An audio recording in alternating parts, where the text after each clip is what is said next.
Hello વિદ્યાર્થી મિત્રો, આજે આપણે જોવાનું છે ધોરણ 9નું ચેપ્ટર 11માં પૃષ્ઠફળ અને ઘનફળનો સ્વાધ્યાયનો ત્રીજો દાખલો.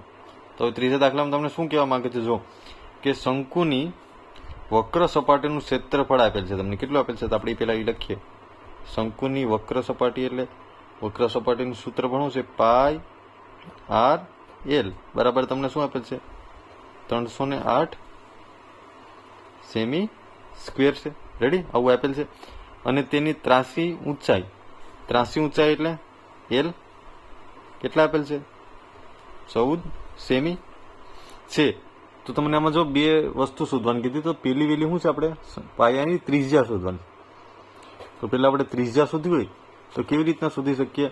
તો હવે કે આપણે ખબર છે કે ભાઈ શંકુની વક્ર સપાટીનું સૂત્ર આપણે ખબર છે કે પાઈ આર એલ છે. એની બરાબર આપણે કેટલી કિંમત આપેલ છે? 308 છે. હા કે ના? હવે એલની વેલ્યુ બી આપણી પાસે છે ને, તો આમ લખી કે પાઈ એટલે 22/7.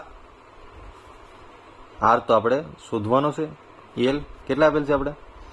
14 બરાબર 308. રેડી? હું આરને કરતા કરું તો આર બરાબર 308. આ સાથું જશે ગુણાકારમાં જશે ભાગ્યા 22 ગુણ્યા 14. આમ થાય 7 દુ 14 થાય.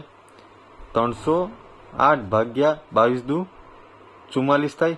હા કે હવે 44 થાય. હવે 44 સત્તા 308 થાય ને, તો આપણે આર બરાબર શું મળી ગયું? 7 કેમાં મળશે?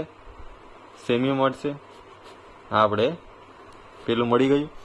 રેડી? સે ઇઝી. હવે બીજું તમને શું કહીશ?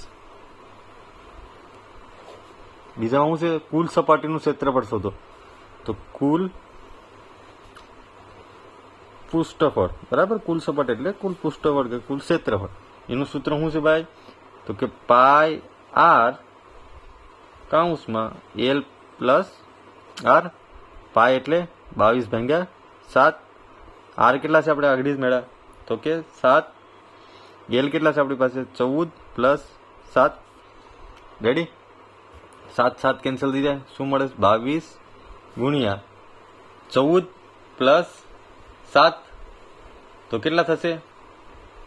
21 થશે ને. 7 8 9 10 11 11 ને 10 21. તો 22 ગુણ્યા 21 આપણે કરીએ તો જો 22 ગુણ્યા 21 બંને 0 2 2 4 2 2 4 પ્લસ 2 એકુ 2 2 એકુ 2 તો 2 ના 2 4 5 6 4 ના 4 462 સેમી સ્ક્વેર. આ બીજાનો આન્સર થઈ ગયો. છે ઇઝી. ખાલી સૂત્ર મૂકો. એક સૂત્ર આવડતું હોય તમને બધા દાખલા આવડી જાય. બરાબર? જો વિડીયો પસંદ આવ્યો હોય તો લાઈક એન્ડ સબસ્ક્રાઈબ કરતા ભૂલતા નહીં. Thank you.